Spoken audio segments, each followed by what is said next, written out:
Thank you, Chris. I appreciate it. So I'm here to talk about, hopefully, a story of hope. My name is Krewson. I'm the executive director of Lion Publishers. That stands for Local Independent Online News. And I would posit to you that rebuilding is what has to happen now. And ultimately, that's not a problem about journalism. It's a problem, a business problem. First of all, this is how the US government defines a small newspaper publisher. 1,000 or fewer employees. We're going to talk about the other side of that. Most Lion members, 80% have 5 or fewer employees for their whole company. Some, like Ann Galloway, who's in the room, operate the largest newsroom in their state. Most don't. Look at this is research from the University of North Carolina's News Desert Project. The tippy top of that pyramid, the only newspapers that have 1,000 or more employees for their whole company. A lot of attention is in the upper third of that pyramid, $50 million in Baltimore, $30 million in Chicago, $20 million in Houston. I'm not really going to focus on that today. We're going to focus on the bottom third, which is where most of the country, geographically speaking, gets its news. Communities, 6,576 community newspapers across the breadth of the United States only, because that's what the U.S. News Desert Project tracked.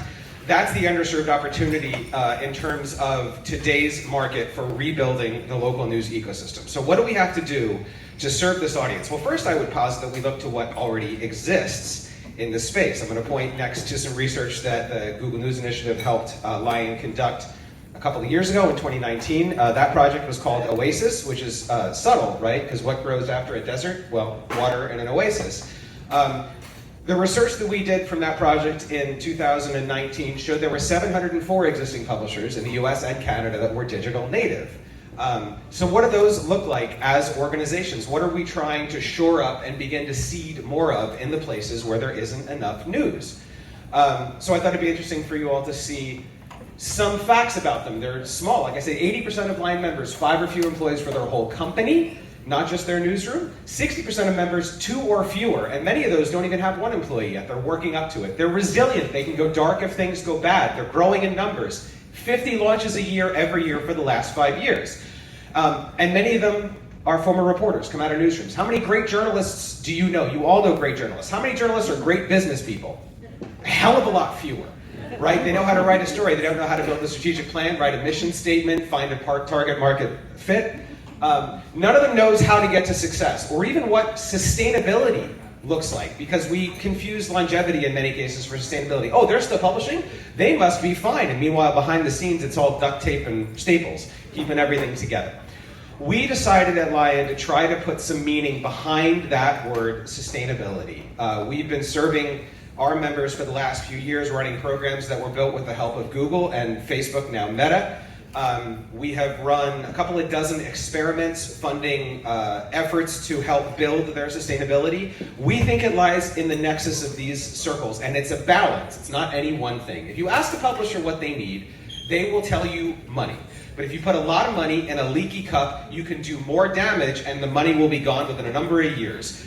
If there's too much journalism, they'll get burned out. So we see a lot of publishers get stuck right about here. They ready, fire, aim. My community needs a publication. I'm going to launch a publication. And 2 years later, the money runs out and the adrenaline wears off. What the hell do they do now? So we started working about some solutions to that problem based on the gateway to those programs that we put up before we'd allow publishers to get our money, which was Facebook's money and Google's money.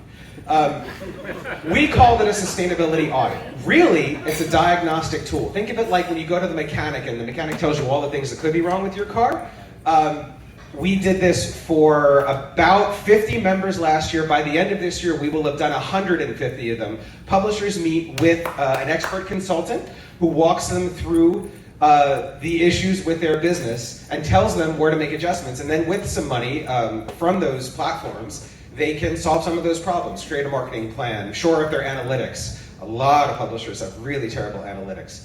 A lot of them don't keep track or pay themselves as full-time employees. There's a lot of potential here. Think about what I said. 60% of employees, 2 or fewer for their whole company.